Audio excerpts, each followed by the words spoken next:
menungso lan tatanan Yai Ratu sangat serat agen paduka ngiyas dhateng ing Raka ing Mandura teka panjenengan mentala matur citra lan ing Raka ing Mandura nyuwun pangapunten kok Prabu nyuwun pangapunten Bagong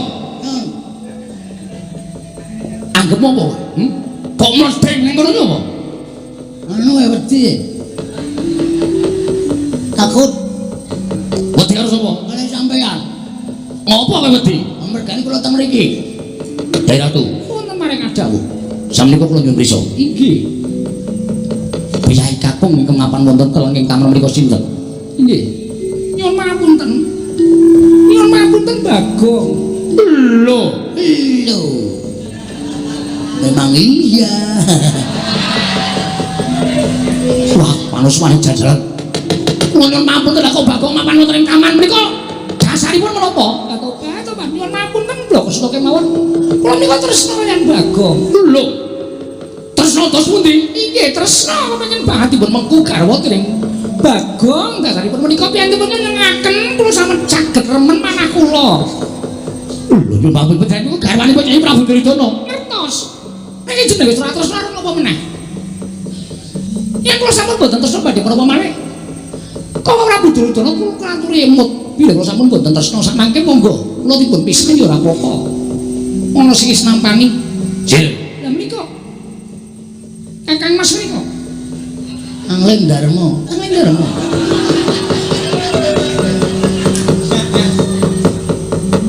Nyuwun pangapunten kula tak rembugan karo Bagong nyuwun pangapunten rembugan kaliyan kula kula nyuwun pangapunten kula tak rembugan karo Bagong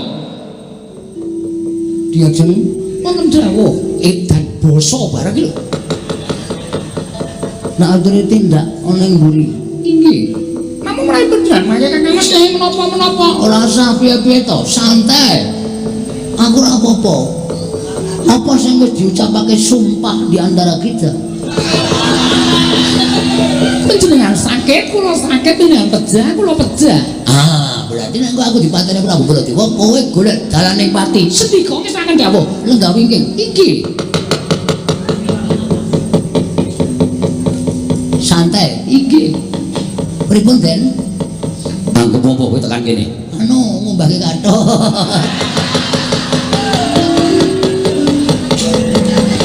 lah kok ora bali mboten entuk bali sing ora entuk sapa iki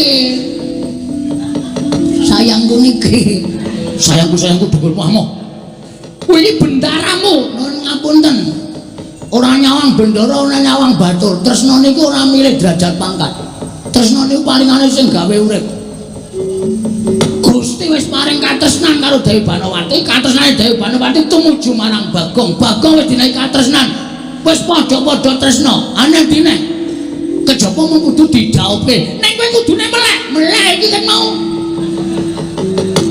kowe melek oh ya Yai Ratu Banawati garwane Yai Prabu Duryudana mantakoni Banawati tresna mboten Yai Duryudana pun mboten tresna niku iso luntur lho arep dinaiki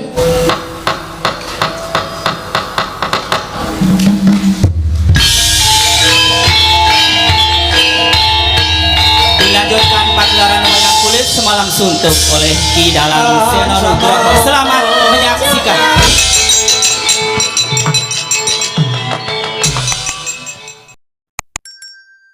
Sasmintaning jagat wasisaning Bathara paman boto jenar ayo nglatihake kagiat paklira si paman Manira Piji wonten ngajengan Manira paman Patih Arya Sengguni kawula ana nggih anak Prabu sakalangkung gurawalan panamipun ingkang bapa ing kepatihan sareng kula tampi timbalanipun paduka anak Prabu ing Ngastina wonten ing Jawi sanget kuwatos sing manah pindharan salomba pinanjering alun-alun katemping samirana kumitira caruk maras nanging sareng wonten ngarsa paduka tebih saking raos kemarasan nggih wanter sabda pangandika paduka anak Prabu ing Ngastina ingkang bapa ing kepatihan cumadong dawuh kawula ana Paman Arya Sengguni nggih kadiparan angresi paman ingsun percaya minangka dadi badal wakil ingsun Pranata tata rakiting negari Ngastina mula diage matur marang panjenenganing Manira paman Patih Arya Sengguni nyawa-nyawa jimat kula sesembahan kula wonten ing Madyapada Prapting Delan anak Prabu Duryudana menawi paduka ndangu bab tata rakiting praja sedaya mboten badhe anguci wani para kawula sami sayek sangka katya karo luhuring nusa bangsa tuwi negari Ngastina medhaipun para abdi Prajurit mboten kendhat anginipun sami gegeladen olah kridane ngaprang sawanci-wanci praja paduka katempe ing parang muka mboten badhe anggepok kunca paduka anak Prabu ingkang bapa ing kematian remuk sumangga kasawurna putung sumangga kabandhem nonggil kawula non ndadosaken suka marwata suta sing mboten langkung bakaran ingkang utama tindakna selawasi lan kaprayogakna anggone si paman ngadhep ngarsane manira sampun mboten kirang prayogi nggih anak Prabu namung drenan sak sampunipun keparengipun bapa ngaturaken sembah sumengkeming pangabektinipun ingkang abdi kepatihan kunjuk ngersa paduka anak Prabu ing Ngastina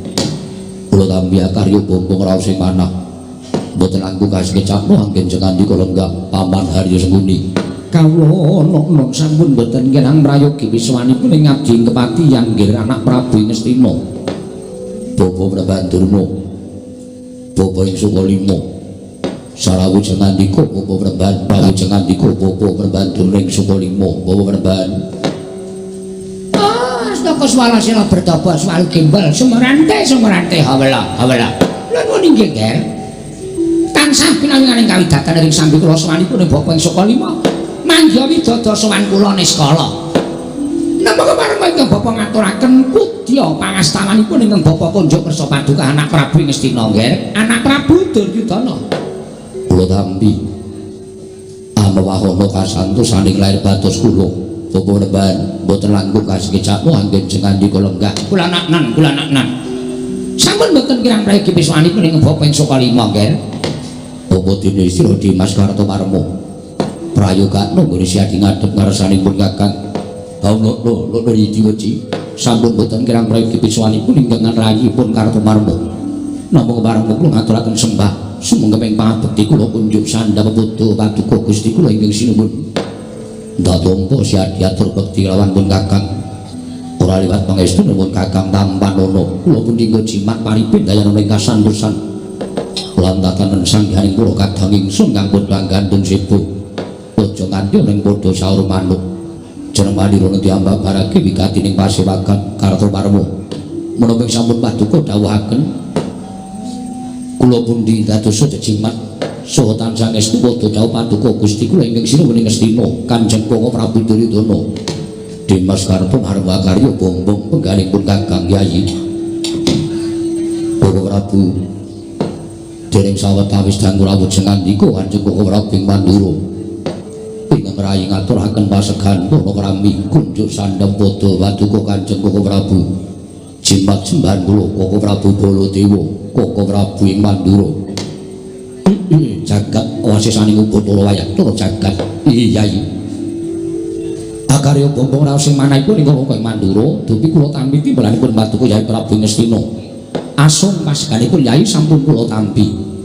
namung krasa wangsulipun ingkang Raka kepareng ngaturaken salam taklimipun ingkang Raka kunjuk kersa paduka Yai Prabu Kadang kula ing Ngastina Koko Prabu kula pundhingga jimat kula cancang bocah ing dumawaing minjang Urmaketing Werdaya saestu andadosaken cahya nur cahya daging rakayuwanan mboten langkung kasengecapno anggen jengandika lenggah Koko Prabu Baladewa sampun boten kirang prayogi wiswanipun ing Raka ing Mandura dinten sak mangke menika wonten Praja Ngastina Yayi saha sewu-sewu kerapatanipun ingkang rayi Tadawadruna dene kula wantun hambayongi dhateng jengandika Kanjeng Koko Prabu sembahan kula duwin paman prasa jenar ya bapa Prabandurna ing Sukalima dene dinten samangke dinten sanes dinten pasewakan ewa dene kula nglempahaken para sepuh wonten madyaning Datulaya dipun ingkang rayi ambabaraken menapa dados wigatos sing pasewakan mugi kepareng paduka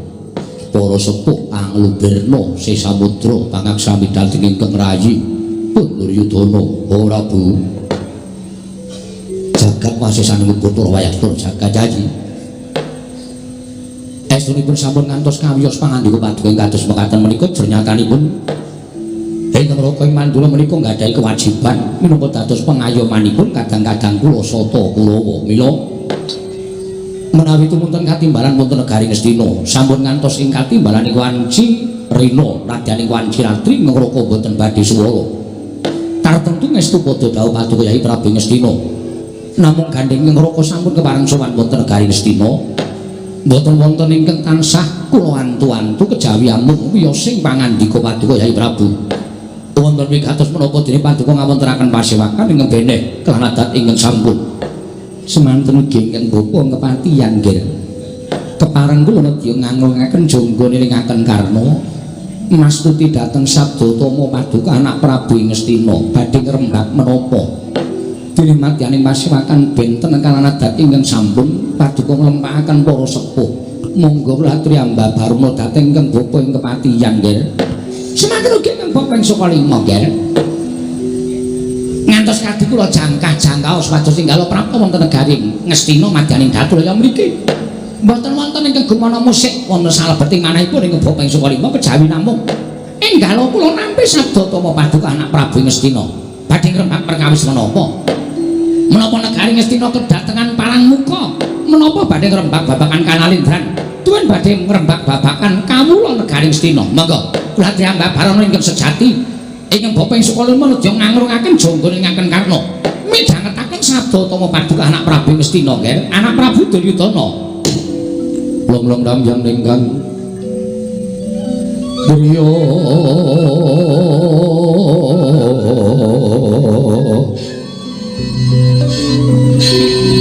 Wirwang Candra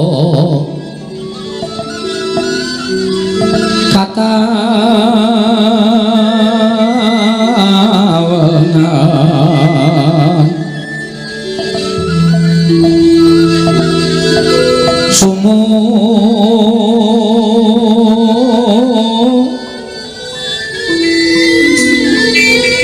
Indias katu hitan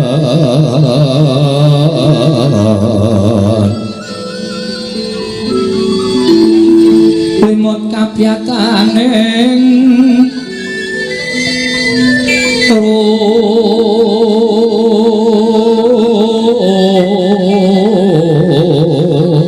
rojit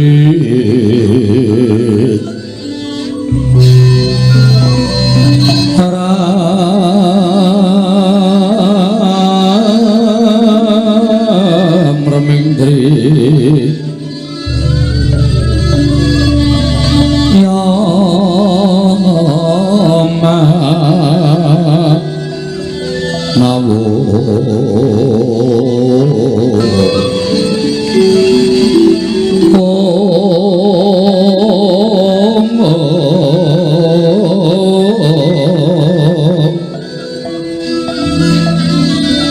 kakunging bang wiseso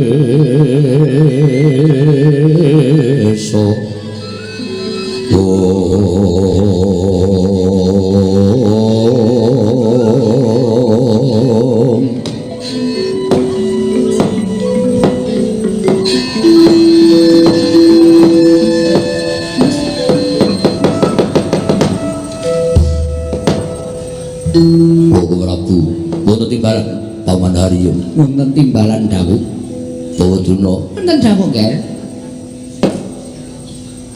wonten padyaning pasewakan menika kula boten badhe ngrembak babakan kanalindranipun ingkang ngerahi utawi ingkang putra Duryudana kula boten badhe ngrembak babakan kawula miwah kula boten badhe ngrembak negari Ngastina menika babar pisan boten namung sedaya menika kula ndhem wonten salebeting manah dangu boten kiyat kula badhe ngrembak perkawis kula wangsa ing papan wonten salebeting kedhaton inggih menika pun kula warga kula ing pakepokan gelemenipun Yai Ratu Banowati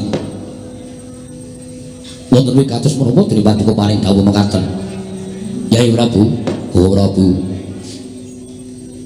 sampun wonten tigang candra menika Yai Ratu Banowati anggenipun lelados kaliyan kula ketingalipun sampun boten kandhas tekaning batos monggo nyatanipun jagat menika sampun dados paseksen bilih Yai Ratu Banowati menika prameswari negari Ngastina kula ingkang kamengku garwa Yai Ratu Banowati kedahipun teladi dhateng ingkang garwa menika lair terus ing batin nanging sampun wonten 3 sasi menika anggenipun ngladosi kaliyan kula sajaipun sampun boten kandhas dumugi ing batos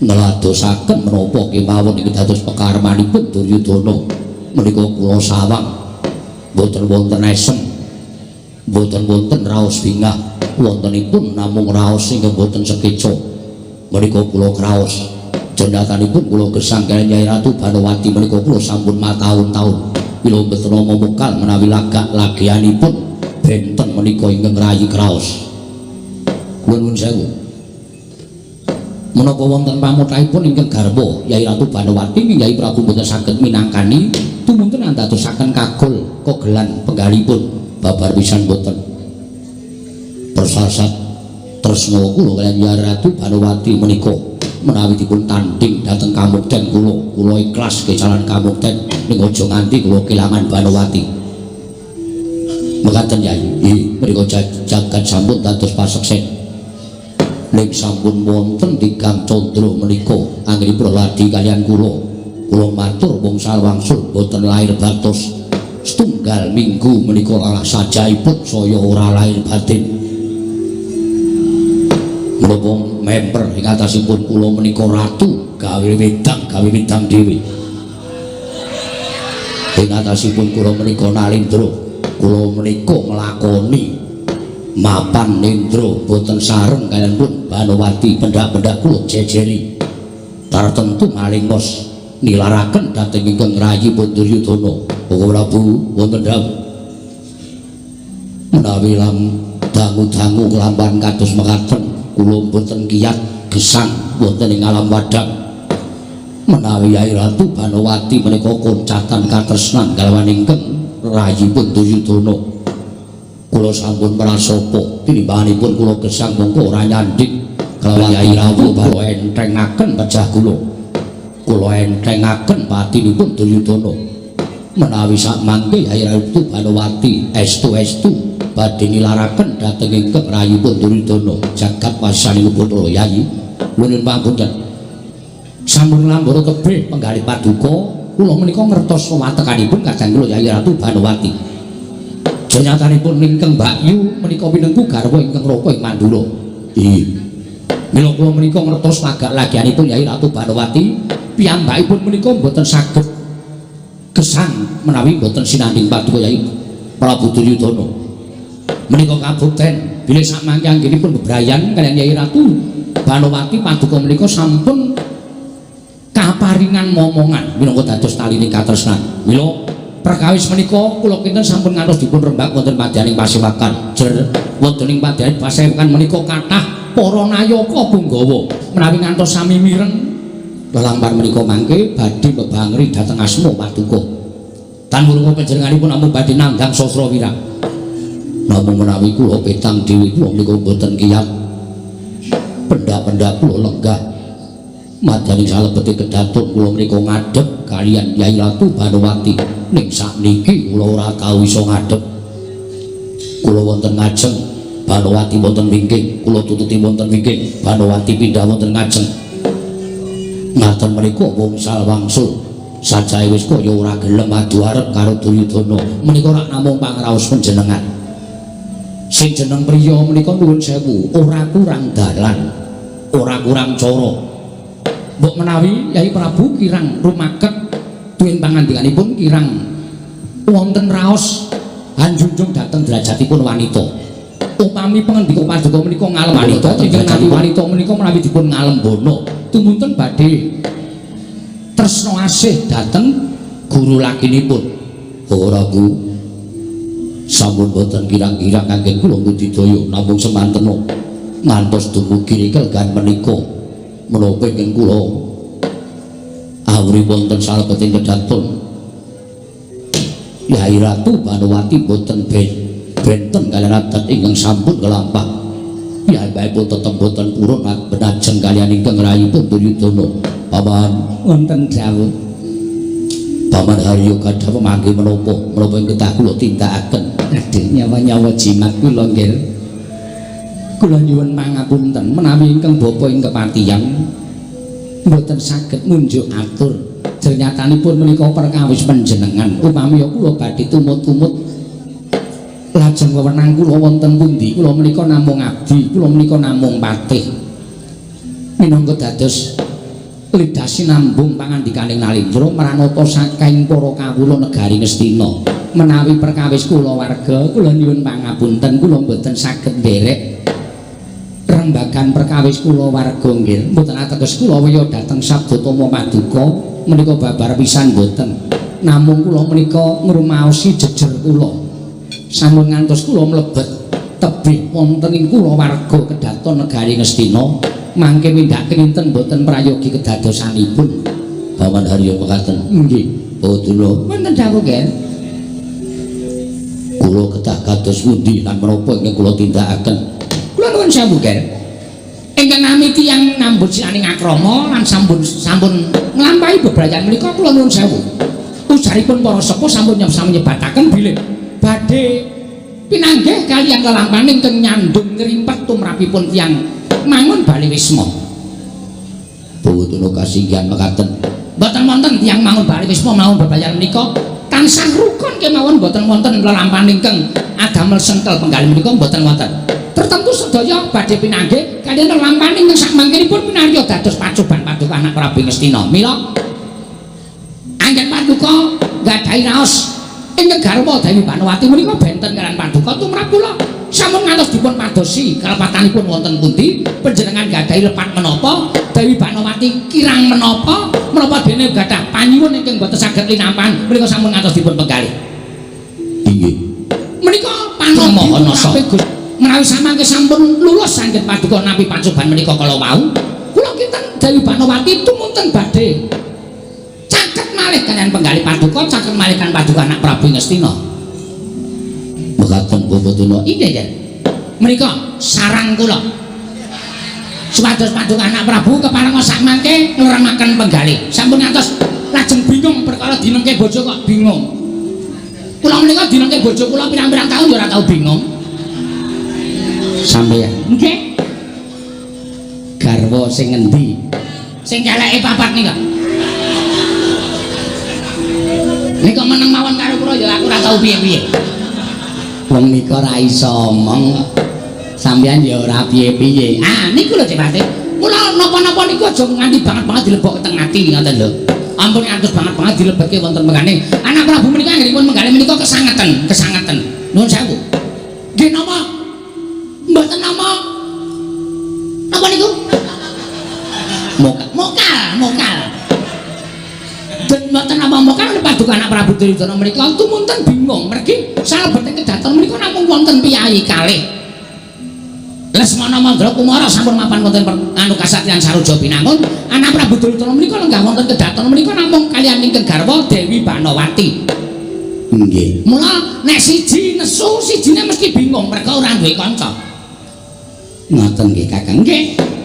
Nek sing siji nesu sing siji bingung, sing siji lagi ora kepenak atine, sing siji melu ora kepenak atine. Menika sampun sak rasa ngaten menika. Nek menika tumrap kula mboten sawijining pacoban. Oh. Nika panjang nggih kedah mekaten menika lelampahan kedah sinandang. Oh ngaten nggih Kakang. Nggih. Mboten usah dipenggali banget-banget, ora usah dipikir banget-banget. Panjenengan menika menawi mikir ingkang garwa mangke tumpangsa lho. Tumpangsa nggih, mboten tumpang tindih, tumpangsa. Tumpangsa nggenipun ngasta bawat pemerintahan negari Ngastina. Mergi nuwun sewu panjenengan menika nggadahi kewajiban mranata sagung para kawula ngantosaken gesangipun para nayaka lan punggawa. Menawi ngantos panjenengan menika mangke kesangetanipun menggali dhateng garwa Dewi Banowati. Ah nuwun sewu. Menika mangke panjenengan badhe warsa iduping tekad anggenipun ngasta bawat pemerintahan negari Ngastina. Ibu Bathuna matur sembah nuwun. Nanging manah kula mboten jenak. Digawe jenak. Mboten sekeca. Digawe sekeca. Samenika gesang menika menapa panjenengan menika kirang menapa to, nggih? Panjenengan menika sampun kagaduhan kanalendran derajat pangkat donya menika mboten wonten ingkang sami. Prabu Duryudana menika sugih bondo sugih bandu. Ngaten? Panjenengan mboten sekeca menika dipun begali menapa? Sing jeneng sinengke bojo niku nek wong lanang tresna karo bojo mesti ora penak. Lah, caranipun aja tresna-tresna banget. Tresna ya kena, ning ora banget-banget. Mergi nek tresna banget menika nek nganti sing wedok menika terus nesu, sing lanang bingungi. Ah, kula nang model apa? Iya, malah ngandani sing ora-ora lho. Lho, Cek Mate nuwun sewu lho, wong urip ngalam padang sing digawe seneng. Seneng menika mujudaken sawijining obat.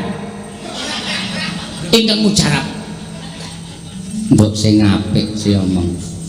Sampeyan niku di dawuhi sowan mriki niku kon sing apik kok. Sing ngomong sapa? Sing ngomong sapa? Ya omongane niku sing iso ditampa lho. Lho, omongan kaya nek ora iso ditampa niku sing ora iso nampa niku tegese wong sing ora waras, wong sing ngomong kula ya apik-apik kaya ngaten kok. Ana Prabu Duryudana niku kebangetan le tresna karo garwa. Lho panjenengan mboten purun tiru kaliyan Nalendra sanesipun kok. Panjenengan mboten pengen tiru Nalendra sanesipun. Kok tiru karo Nalendra sanesipun? Nalendra menika nuwun sewu garwanipun ampun setunggal. Nalendra sanesipun kula garwanipun mboten setunggal. Sinuwun Darawati menika 3. Lho. Rukmini Setyabama jebolan SMA. Jembowati.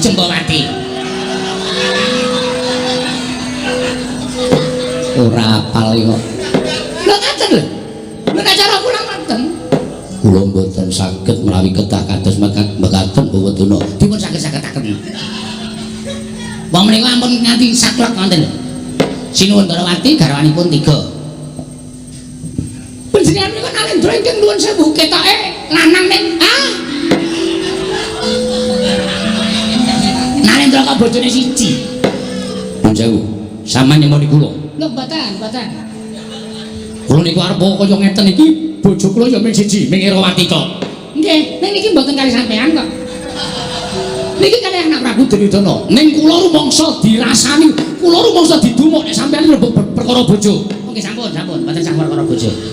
Nek ngonten apike pripun? Apike bojo mate siji. Lho. Malik kok gampang men. Nami kali Malik kok angel. Malik iki rada rono, terus Malik ngoten. Ameng Malik kok kangelan. Anggere didesuk rada minggir. Terus li Malik meleh engke teng-tengah niku wis Malik dhewe. Mbok ampun. Kakang Durna kok omongane sak penake dhewe sampeyan niku pendhita. Nggih, ngertos. Sing ngomong kula yoga sapa? Pendhita Sotalima tur pendhita Kondang. Manyar-manyar. Nggih. Kondang. Saya sampeyan niku gurune Kurawa lan Pandhawa. Oh. Dadi nek ngendikan sing apik aja waton nyewa. Gah. Kula nek awake dhewe nek carane ngoten niku. Ampun waton omong. Nggih.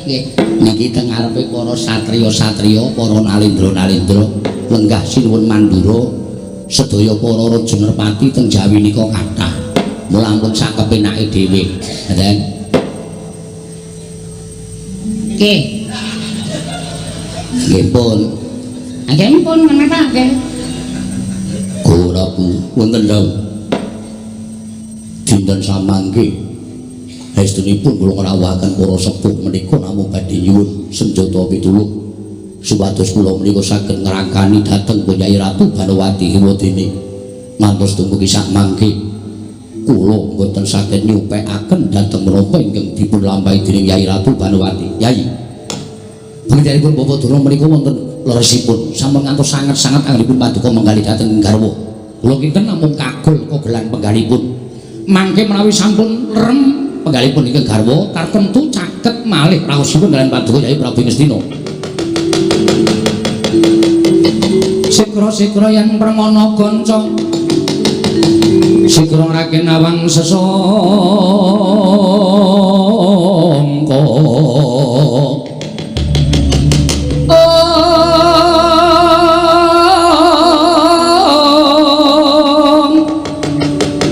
Nalendra mbak marwa sing sang katriku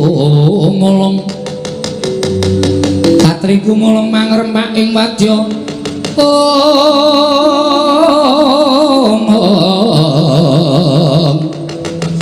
Kodho kura rek kagire-gire oh nanggono magawe gelar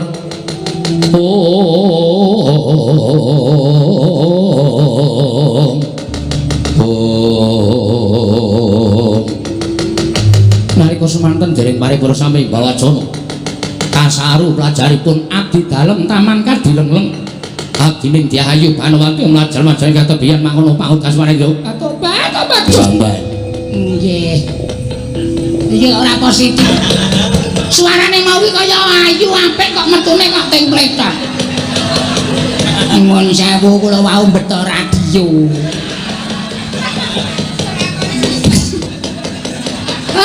dapukane ora bener tani Gonopo nyuwun pangapunten sewu kalepatan diagung pangaksami kula menika abdinipun ingkang garwa Gusti Ayu Banowati yo nuwun sewu sinuwun sampun kinten kula menika wadul dhateng paduka Gusti kula ingkang sinuwun namung menapa ingkang sulung kula sumerepi menika kasunyatan nalika semanten Gusti Ayu Banowati menika ketingal wirawiri wonten ing taman sajak nyubriyani tumunten kula totaken saking katebian piyambakipun manjing wonten ing patenggan tumunten kula nginguk sekedhik wonten ing patenggan menika kala wau jebul wonten ing madyaning patenggan menika wonten piyayi kakung ingkang garwa nuwun sewu ngurung piyayi kakung wonten ing pateng Ora Bu wonten dawuh Yai panjenengan micanget piyambak aturipun mban menika inggih cetha nek saniki ketok sing dadi perkarane jebul Banowati Yai Ratu Banowati sampun wantun liya piyambakipun sampun ngurung sawijining priya wonten ing madyaning patenggan ban wonten dawuh Nisya inggih nyuwun pangapunten kula mboten wadul-wadul namung menapa kasunyatanipun yo tak tampa inggih mboten dipun paringi hadiah sesuk tambah oh nggih matur sembah nuwun wis tiwas nyantek-nyantek nek entuk apa-apa ngerti ora usah wadul aku mah ora kados pundi lho lah menapa nggih badhe kelamban Yai Ratu Banowati mentolo kados mekaten menika aturipun ban menika mboten badhe goro aturipun ban menika mboten badhe duro mulai caranipun kados mekaten cetha Yai Ratu bani-bani nisihaken katersanipun Duryudana ora Bu Koko Prabu kula nyuwun tulung bocah lanang sing mapan teng taman negara Ngastina mangcekel mangadepke teng ngarepan kula ngertos kados menapa kagiat penggalih paling perkawis menika sampun ngantos dipun damel sungkawa nggih kula kriyemut menika wonten madyaning pasewakan sampun ngantos ketawis dening para nayaka lan para kawula mekaten kawontenan tu nelampanipun negari Ngastina Kakang Dirna pripun sampeyan mireng piyambak ta napa sing diaturke kalih mban wau nah ra tenan ta oh jane kula mau ajeng matur kaya ngaten nang merga kula niku njaga karo penggalih anak Prabu Duryudana aja nganti sakit penggalihipun krana atur kula nek jebul nyatanipun kados mekaten ta Dipati niki wau pun kula tonton nganti pramana jati netra batin kula weruh glibete wong lanang wonten ing taman Kadilengleng nek kula meneng mawon nek ming kaya ngoten kuwi iso wae anggere ning wong laporan kok sampean kaya wong ngerti sampean kaya wong ngerti lho sampean mboten pitados percaya ning ora sandadak pamer kaya ngoten sampean iso omong kaya ngoten niku mergo sampeyan entuk krungu emban laporan kalih sinuwun Ngastina menika kala wau mboten wau niku kula pun weruh kula wau liwat taman Kadilengleng oh wonten wong krudung sarung menika ajeng kula lake kula ora wani wong nyatane kula ora duwe wewenang tumraping taman Kadilengleng oh ning kula ngerti kula ngertos nadyan dikrukupi sarung ning wong niku pancen wujude lanang. Oh, Nang ngerti kula ngagem training SMP negeri training nggih kalih nggen sarung dhuwur sisan niku dicantali kacamata. Oh, Kacamata cepleng siji. oh, nggih. Cetone wong lanang niku kula ya ora wani aruh-aruh wong nyatane kula niku ya mengabdi. Kula menika ora duwe pangkuas tumraping negara Ngastina. Kula nek nganti kula menika nyarusiku karo wong lanang sing dodok enten Taman Kadilanten niku. Wah, dosa napa sing ngajeng kula sandang. Oh, ngoten. Ambarang wonten negari Ngastina, anak Prabu Duryudana paring dawuh, penggalipun Bima merga Dewi Banowati sampun telung candra menika. Sikapipun Mbaya sing nganggo basa sing apik. iwas apik-apik iku ora dong. Wong niku undha usaha Dewati. Oh, nggih. Sipatipun namun boten tresna kaliyan anak Prabu Duryudana. Kula lajeng pikiran kula balik wonten ing priya bersarung menika kula. Apa iki sing dadi jalaran? Nek kula mboten wantun matur. Lah bareng kembang sowan menika kula wau, matur menawi Dewi Banowati nyingketaken piyai kakung wonten ing Patenggan. Lah ra tenan, Ndara Dasih. Waduh. Ndara Dasih niku napa? Angge ndarane asih. Mriki niku akeh wong pinter sing kagungan daleme sastrane medeni apun sok sastra sing apik-apik. Kok men ditandhike sampeyan sing sastra patri. Nggih, Pak. Nggih ampun nesu kok ya. Niku, nek cara kula sampeyan ngeten iki mawon. Nek cara kula lho, Dewi Banowati sampun ngantos diparingi papan wonten negari Ngastina. Jejemberi. Wis mirang-mirang ke anak Prabu Duryudana. Anak Prabu Duryudana menika Nalendra lho. Panjenengan menika Nalendra sinembah dening para kawula sak negari Ngastina. Malah sanjabane ngrangkah kawula negari Ngastina menika sami nyembah kaliyan panjenengan. Lah kok men dikiwaki karo wong wedok. Monggo ning lakoni teng negara Ngastina apa ora edan? Nggih. Apa ora edan niku? Apa jenengane ora orek marang pasuryaning Nata Ngastina? Nata Ngastina menika Nalendra Gong Binatara. Sapa-sapa nyembah Sugih Bandha Sugih Bandu. Sugih Bandha tegese apa? Kula mboten ngerti tegese. Sugih Bandha niku Sugih Brana pice. Sugih Bandu? Sampeyan ngerti napa Sugih Bandu? Sugih Bandu niku sugih alat sing nggo mbiyak rambut. nika Bandu. Ah dudu Bandu to? Dudu. Banjur sak penake dhewe Ngaten mriku Dek Bandu. Kon tunggu sik. Aku tak omongan sing Burung wancine ketawa wis ketawa. Sampeyan ndi-ndi kok rumangsa kula nggawa dolop to? Gini kok sing marai kula semangat. Oh. Penonton jaba orang guyu sing penting dhek guyu kula wis seneng banget. Oh, Kang Nggih, mila saking menika nggih. Samangke menawi cara kula Dewi Banowati dipun singkiraken saking negari Ngastina. Dewi Banowati dipun dawuh supados kondur wonten negari Mandalika. Panjenengan tasih gagah, panjenengan tasih sentosa. Menawi panjenengan menika pengen garwa widodari kemawon kula kinten saged kelampahan. Sampeyan muni pripun? Mboten muni-muni. Sampeyan ngerti mboten? Banowati niku urip kula. Banowati niku urip Prabu Duryudana. Kok sampeyan wani ngendika kaya ngoten? Sampeyan wani matur kaya ngoten dasar momo.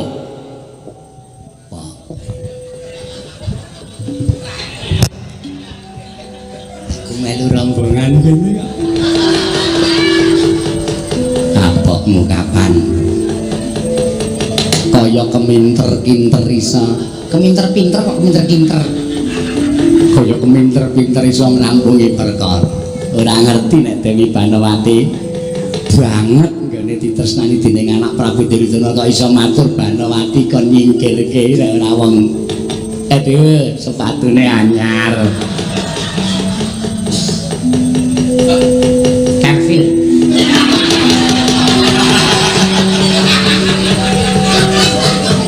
Kerfil kok pamer.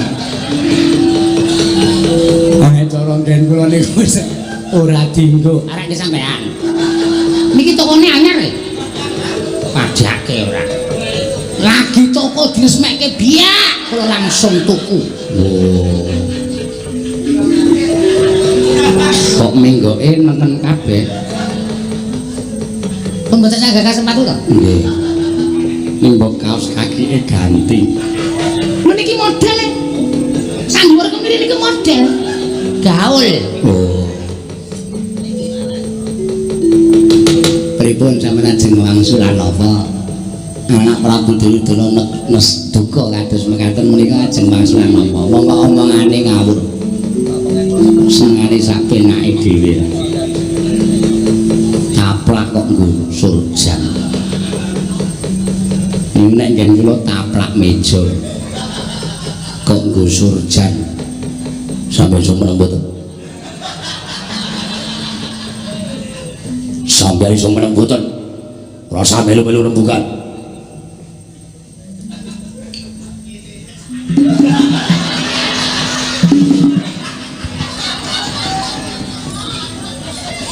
Cengengesan. Kula mboten ya. Kakang pembantu. Saisane nglakoni. Kula niki lagi sedih, kula niki lagi ora penak atine sampeyan ngomong.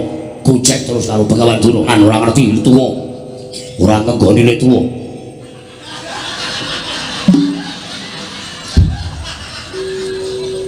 Mumpung napa? Anu menake kursi kok nggih. Sampeyan saniki mangetake para Sata Kurawa. Kartowarmo wonten timbalan. Kurawa kok nyekel maling sing wani mapan kadilem-lem paman Wang Budati niki. Ngestaken dawuh nggih. Ponokawan Bagong. Ponokawan Bagong. Wonten dawuh. Tobat. Aku ki gumun lho karo kowe gumun. Sawetara kowe mapan ana ing Taman Sari Negara Ngastina lah kok rasaku urip kaya kebak. Seneng atiku pokoke ora iso digarwa pinter gawe wedang ya enak banget. Tobat. Ora ngono mula kowe ditresnani dening kadangku Yayi Janaka. Jebul tinemune kowe abdi sing pinter banget. Monggo kowe resik ya sarwa resik. Kowe ngepel ya katon jlambahe katon resik. Kowe ngombahi ya pinter. Tobat. Ya milihmu mepet ya aja pindah-pindah nggon. Celanaku ilang.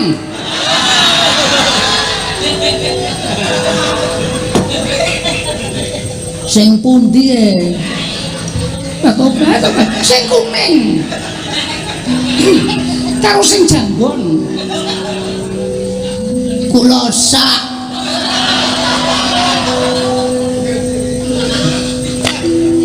Soale kula jajal kok pas. Nang ngajar nak. Abdi ning senengane Bagong wonten dawuh ngene kowe tak kandhani nggih pripun kowe rasa bali ning Ngamarta terus kowe dadi abdiku padha wae nang kono batur nang kene batur lah terus karepmu piye ya ora mundak pangkate apa to metenggung tumenggung apa-apa ora meng abdi ana meng abdi wae kula teng kula karang nek anu ngepel pinter umbah-umbah pinter niku karang teng Madukara niku nek Ndara Sembatra Ndara Srikandi pas mboten purun umbah-umbah kula niku iso ngumbahke kagungane Ndara Janaka tobat iso resik nggih lek mung gosok jan nggon-nggonan nggih manjan gendengku niku kudu tak klepi ndak ngetel iya seneng aku nggih matoban yo kowe piye saiki kowe njaluk apa kowe rasa bali ning negara Ngamarta kowe njaluk apa kowe njaluk pangkat apa mesti aku bakal maringi aku ki garwa Prameswari negara Ngastina yen kowe kepengin njaluk pangkat apa kok tak aturke Sinun Prabu Duryudana mboten sah diaturake. Lah terus kowe njaluk pangkat apa? Jane kula tak takon kalih sampean. Ambut mungkin dikerendiahke wae ngopo to digucir ngono kuwi. Niki ra iso diuculi karete.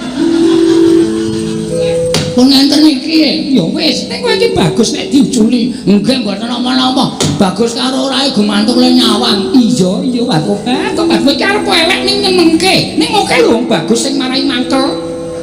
Wong bagus sing marai terus. Nek cara aku ora butuh bagus. Urip ki butuh seneng. Yen ana sing iso gawe seneng atine Panowati, Pak Tobat pengen nyanding selawase urip. Nah niku kata-kata sing menyanding selawase urip niku mang garis bawahi to ditip ek abang. Mang ditip ek kok abang. Omongane kok ora genah. Tegese piye? Kula niku ya duwe gegayuhan. Ning gegayuhan kula niku ya tak jumbuhke karo kahanan kula. Kula niki mung batur, kula niki mung Panakawan. Iya. Nggih. Nek upama kula matur blakana kira-kira piro? Piye? Piye kok piro? Heeh, kira-kira piye?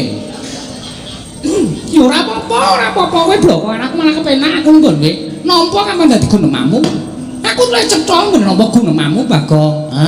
Yakin? Iya. Nan? Iya. Ngapusi lho. Apa? Ora ngapusi. Ora. Aku ki prameswari ora seneng ngapusi. Ngene. Iya ya.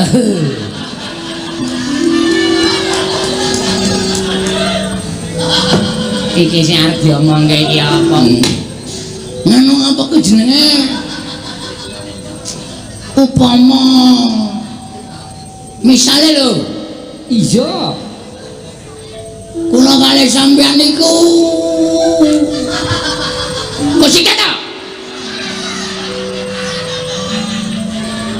Misale kula kalih sampeyan niku pit-pitan.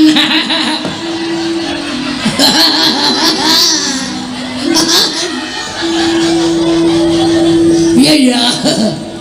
Pit-pitan piye kok iki wong jeneng Prameswari kok pit-pitan? Mboten ora plesatke kok. Tak plesatke dhewe. Mergo bingung lek kula arep omong. Anu napa?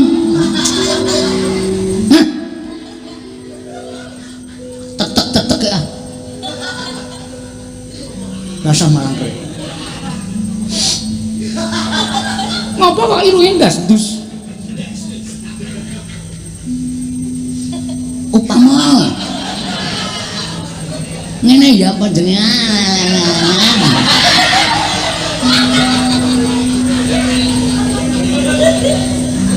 Diselingi riyen nggih, Prataruna angu jiwa.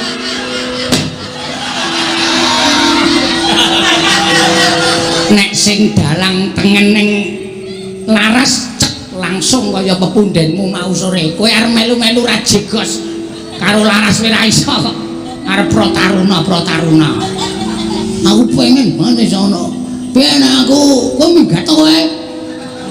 Ketutupan raimu mari kendel aku.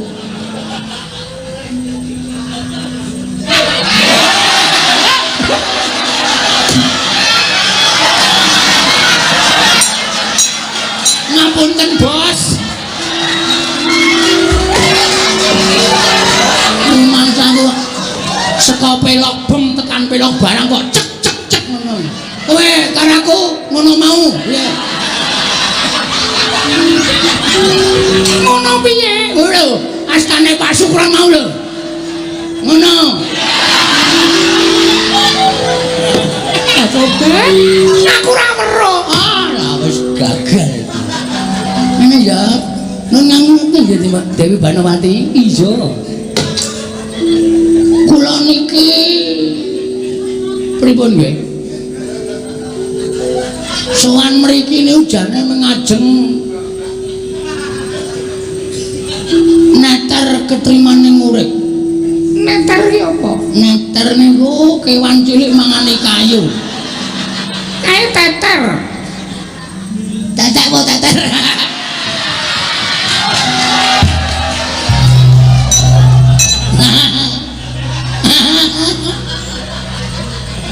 Nyengenges dhewe malah. Kowe engko sik kowe sabar ya, kowe limbuan kok soalé ora patek lucu. Oh nggih. ya. Kejaba kula ajeng neter ketrimaning urip kula. Iya, mergi kula ngimpi. Tobat. Kowe ngimpi apa? Jan malam Jumat kliwon wingi. Sastra kasih Sukra.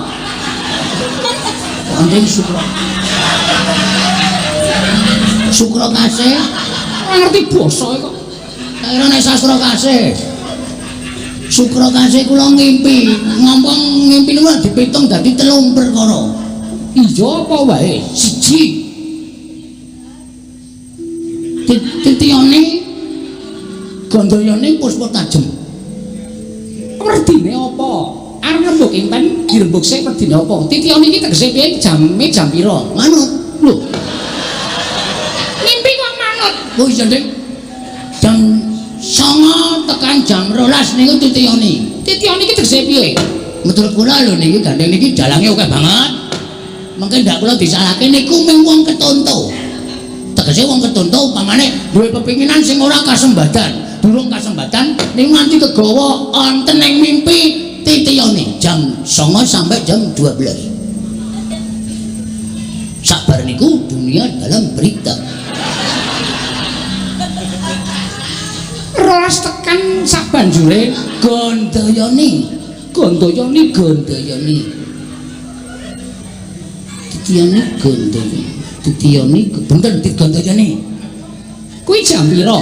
Jam 12 tekan jam 2. Niku jarene nek wong ora ngimpi wektu jam 12 tekan jam 2 niku jarene mati suri.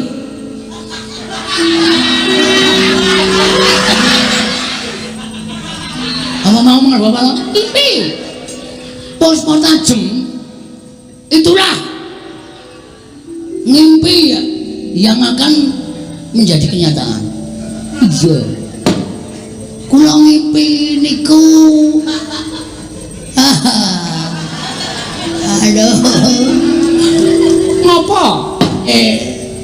Anu sapa? Alah. Mula-mula mriki niku jane men kepengin nyocoke kathok. Lho. Nyocoke kathok piye?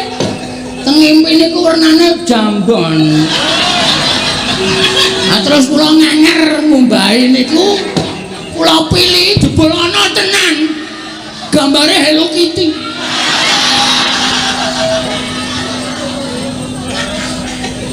Tobat nganti tok sak kuwi to. Heeh. Dikira. Tobat. Lah terus piye? Iki kula jenengan. Mbok upama teng ngimpi niku jan ling ngumbahi wong loro. Tobat. Wong loro sapa? Sampeyan kali kula. Kula sing nguceke sampeyan duliti sabun. Kula nguceke duliti sabun terus kula cemplungke teng bilasan pertama, ember pertama belum ngoten. Terus kula uceke meneh. Iya. Terus sampeyan sing nganu ngesoki ember kedua terus kula nganti sak lemepe. Barang kali kula. Batobat sampeyan. Ngono kuwi impen munggah. Bar niku terus kula nimba sampean siram batobat nang nganggo kemben. Iya. Kok tak nyoba ora gelem. Wis. Kula grujuki nika wis pokoke mesra. Ateges bareng anu mimpi niku kula ora iso lali karo sampeyan. Batobat Bagong kowe tak kandhani ya. Kowe tak kandhani ya Bagong. Piye? Kowe ngerti ra? Sadurunge Jumat Kliwon kae dinane apa? Mes, udu. Padha-padhane kliwon.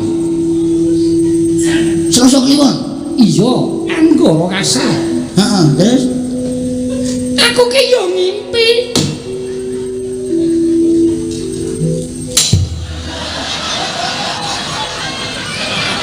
Iki ngapa ya? Ora ana apa-apa kok ana abdi digajul raine. Saking gemes kowe. Sak kepengin ngerti kata-katane ngimpi napa? Tobat. Impenku nalika semono kaya awake dhewe iki munggah gunung. Udus. Siji apa loro? Siji. Ah, rasik. Rasik. Biasa. Iya. Munggah gunung tekan dhuwur, kowe karo aku ki nyawang. Sesawangan sing endah-endah Bagong. Walah, Asli iya. Nang kono kuwi mudune ya bareng. Lah kok mulihe ora ning negara Ngastina. terus Ning omahmu ora coba. Aku ya gelem digawa ning omahmu. Monggo sarwa kuciwa nggonmu ra ya ming kaya ngono kae to. pendopo. Iya. Ning payone ana gendeng, ana seng, ana plastik. Ora kaya ngenten iki. Iya. Pokoke ndi sing iso ayo bae pokoke. Iya. Iya Bagong iya. Nalika semono aku terus urip ana ing kono Bagong karo kowe kok katon tentrem ayem najan ora kecukupan apa-apane aku yo ngakoni yen aku njaluk apa-apa kok mesti semoyo njaluk apa-apa kok mesti semoyo. Ning ati sing wigati ati kuwi seneng rasane. Tetel kae Pelak pelak pelak. Ora iso. Dewe-dewe pokoke. wis pokoke nek ora sing spesial anu kene cerdas tenan wis angel. Iya ngono Bagong. Terus keputusane piye iki? Yo piye aku yo manut karo kowe nyatane kowe nang kene sak suwene iki aku yo seneng. Kowe seneng ra manggon nang kene? Seneng. Ora ragat e. Kon ra seneng. Mangan kari mangan, ngombe kari ngombe. Ya milih tidur itu terus le turu sampe nang jero kula ning jaba. Mbok dadake siji. Tobat. Ning aku tak nanteng karo kowe, nek upama nggon impen iki ditadekke tenan piye? Maksudnya ya kene tak kumbane kok sik. Anjur arep dikumbahi ora. Atopot kesisan. Ngawur. Maksudnya Piye? Iki Subhanawadis di luar konsep ra masalah. tegese kowe urip karo aku ya nggon impen mau lho Bagong. Asli? Iya. Masuk. Jan-jane nek matamu.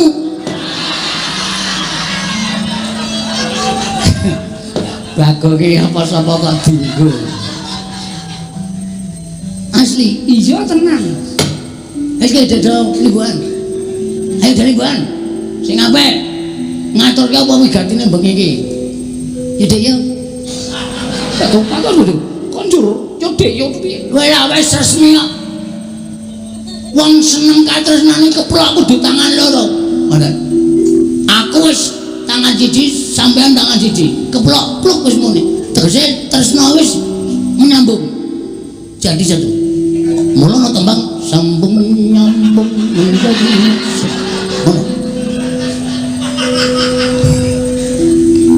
Sobat mikir karo sabun ngomong-ngomong kok nyenengake angel golek wong ngene iki. Engko ning ora karo guyu lho, engko mangko. Ucalute. Sobat apa? Nyenengke. Piyai putri kaya ngene.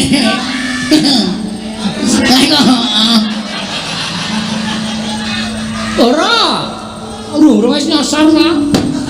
Lah tobat. Kok sajake rada ragu-ragu Bagong. Piye? Tak pikir-pikir niki nganu menimbulkan masalah. Perkara apa? Nek sinuwun Prabu Duryudana prisa mongko sing manjing taman Bagong. Kurawa mesti dampyak ajeng nyekel kula mesti rebutan. Urung ora ulun Bagong mesti tekaning pati. Nek kowe mati aku mati. Tenena. Tenane. Heeh, tenane. Tobat tenan. Nek aku lara, Aku lara.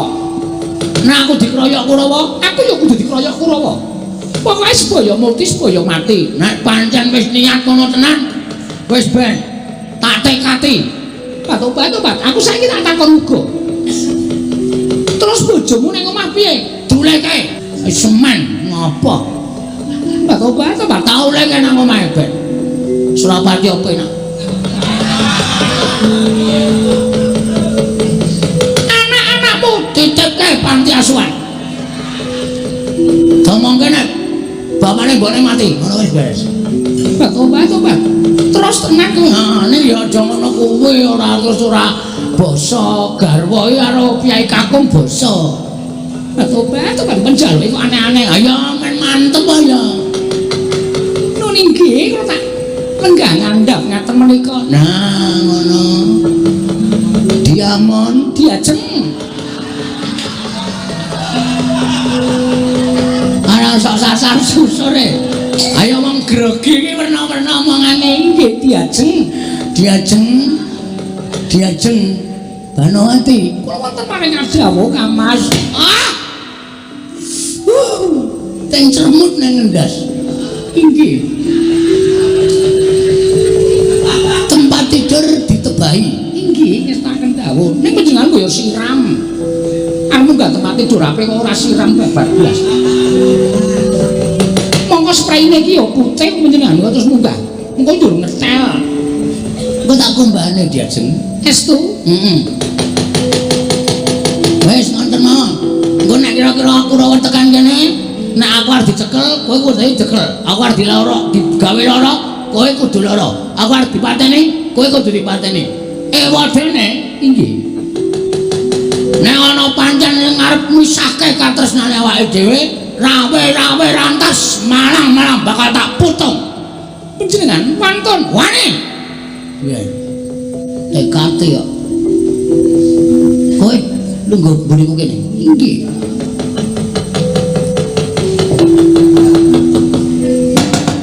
Yai Ratu Banowati. Kowe ngarep ndeng.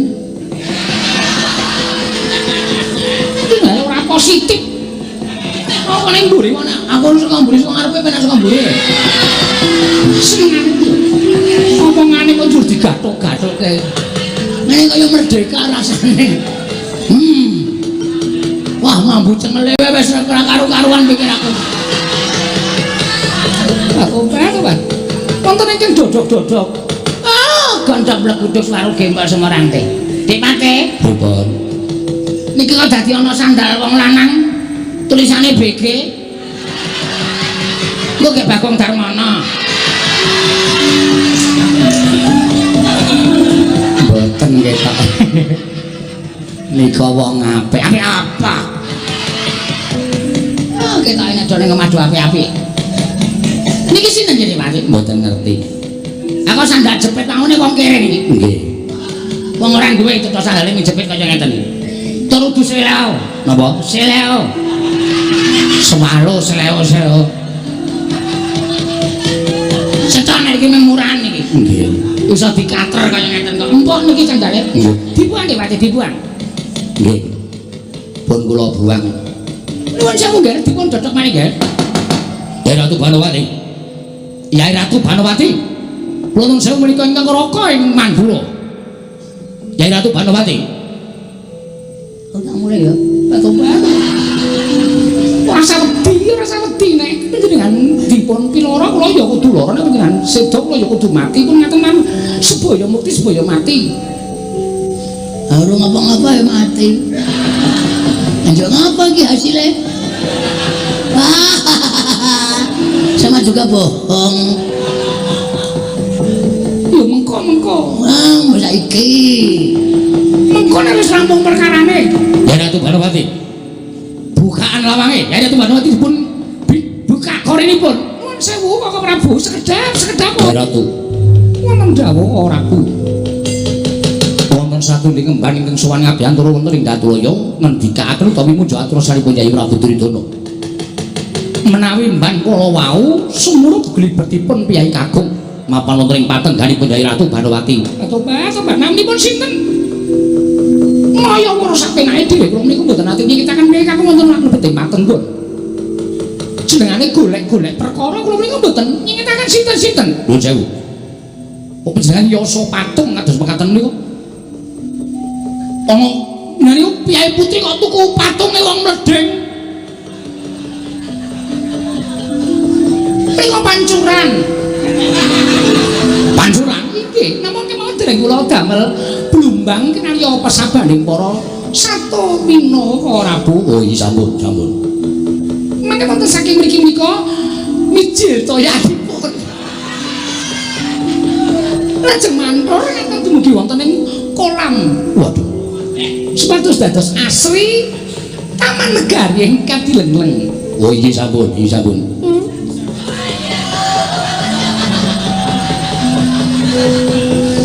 Sampun, ayo ngatur sampun.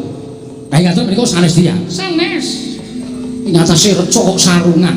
Panci menika saking mrika, Prabu. Saking mrika. Oh iya sampun. Swara apa to iki ngapun-ngapun.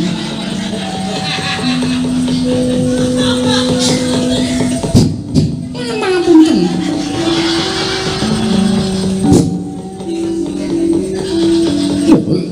Nika lho ambune tentengan kaya ngene.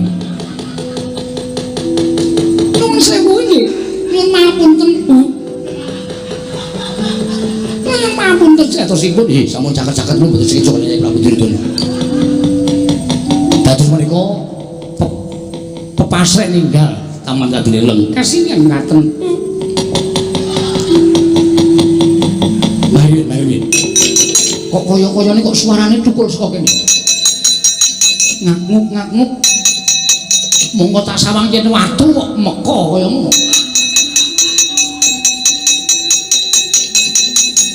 Ora pati duga mono iki reca kok. Lho, bleh, bangsa ora tatanan.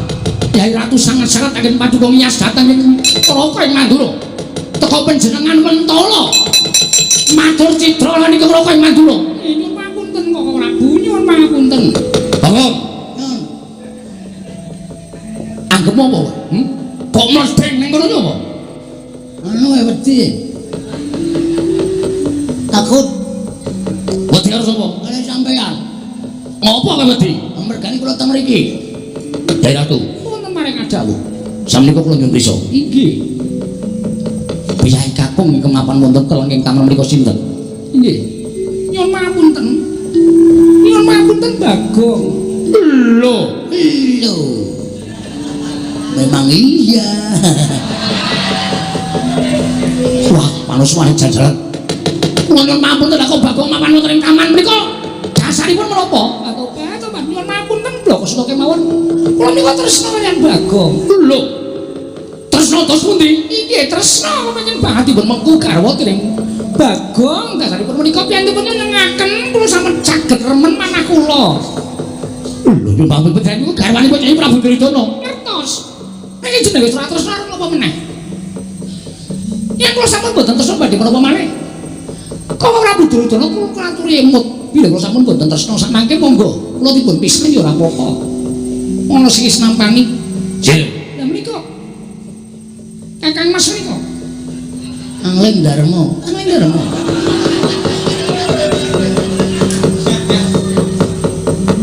Nyuwun pangapunten kula tak rembugan karo Bagong.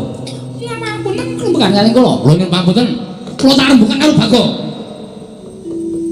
Diajeng Wonten dawuh edan basa barang iki lho.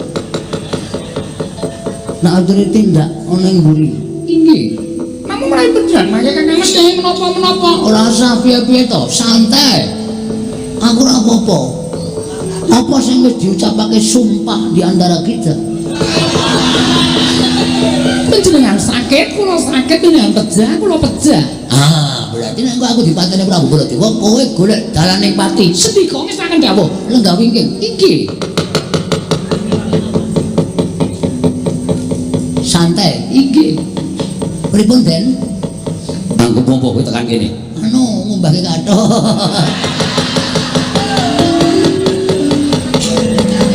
Lah kok ora bali? Mboten entuk bali. Sing ora itu sapa? Niki. Sayangku niki. Sayangku dhuwur mahmo. Kowe iki bendaramu. Nuwun ngapunten. Ora nyawang bendara, ora nyawang batur. Tresna niku ora milih derajat pangkat. Tresna niku palingane sing gawe urip. paring katresnan karo Dewi Banowati, katresnane Dewi Banowati tumuju marang Bagong. Bagong wis dinaiki katresnan. Wis padha-padha tresna. Ana dine kejaba mung kudu didhauke. Ning kowe kudune melek iki kan mau. Kowe melek oh ya ya Ratu Banowati garwane Yayi Prabu Duryudana. Mang takoni Banowati tresna mboten Yayi Duryudana. Pun mboten tresna. Tresna niku iso luntur. Lho arep dinaiki duit pirang-pirang arep dinaiki derajat pangkat bebasan nganggo emas nganggo apa nyamping mas ginepeng. Ning nek pancen atine ora tentrem, atine ora seneng, ora tresna, pripun? Aja napa sampeyan? Lho, mboten lho niki nyataan. Nyataan. Dadi mboten sapripun-pripun. Pun panjenengan mboten sanggagas Prabu Duryudana, saniki panjenengan tak dadekake seksi. Seksi apa? Ijab kula. Lho.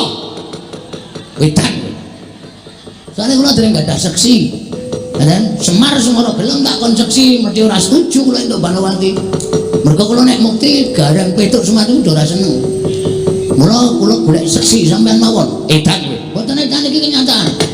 Ayo kowe bali. Kowe bali. Bali teng pundi? Nang omahmu. Kowe ora gelem bali aja kelakon tutulan. Gelandang nenggala kowe. Woi. Kang Mas, ngatos-atos Kang Mas. Santai, santai.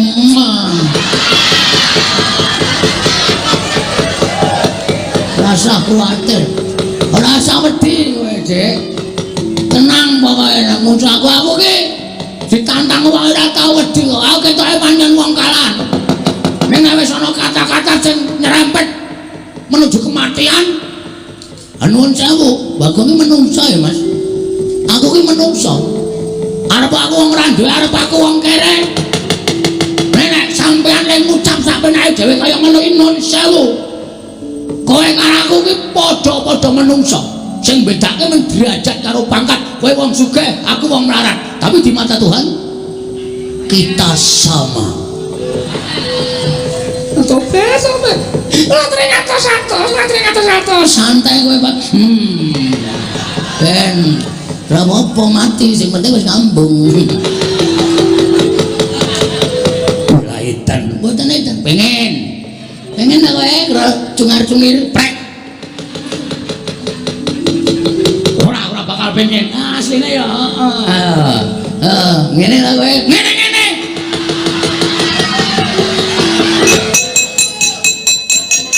Jengkolmu melocot kuwi. Bola dewe ki wis menep. Menep kok ana ngerti kanan kaya ngene iki ya tetep.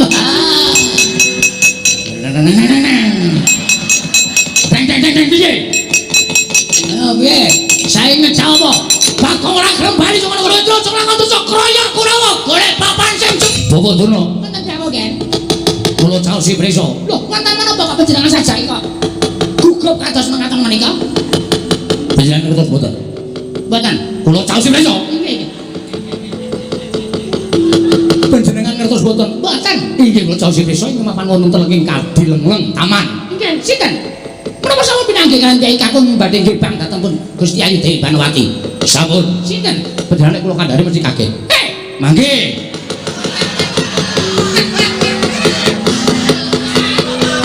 Wong kok senenge kok disiki lho. Wong arep dikon kaget kok kaget dhisik. Hubungane kali jantung Dik Pate. Oh. Nek nganti kula mboten kuat, oh mandeg jantung kula ngrekoso. Kula caos si preso. Nggih pripun, Gen? Ing mapan wonten telenging Taman Kadilengeng menika jebul Bagong. Lho. Sinten? Wis kaget kok urung krungu. Namung serotok. Apa? Ngaten ngentengan kula. Headsete dicopot. Oh iya lali aku. Ngrungokke apa ta? Lali janjine. Oh.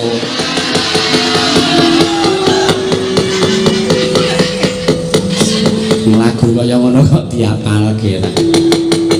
Sinten, Gen? Bagong. Lho, lah dalah. Aja muntah kowe tetap.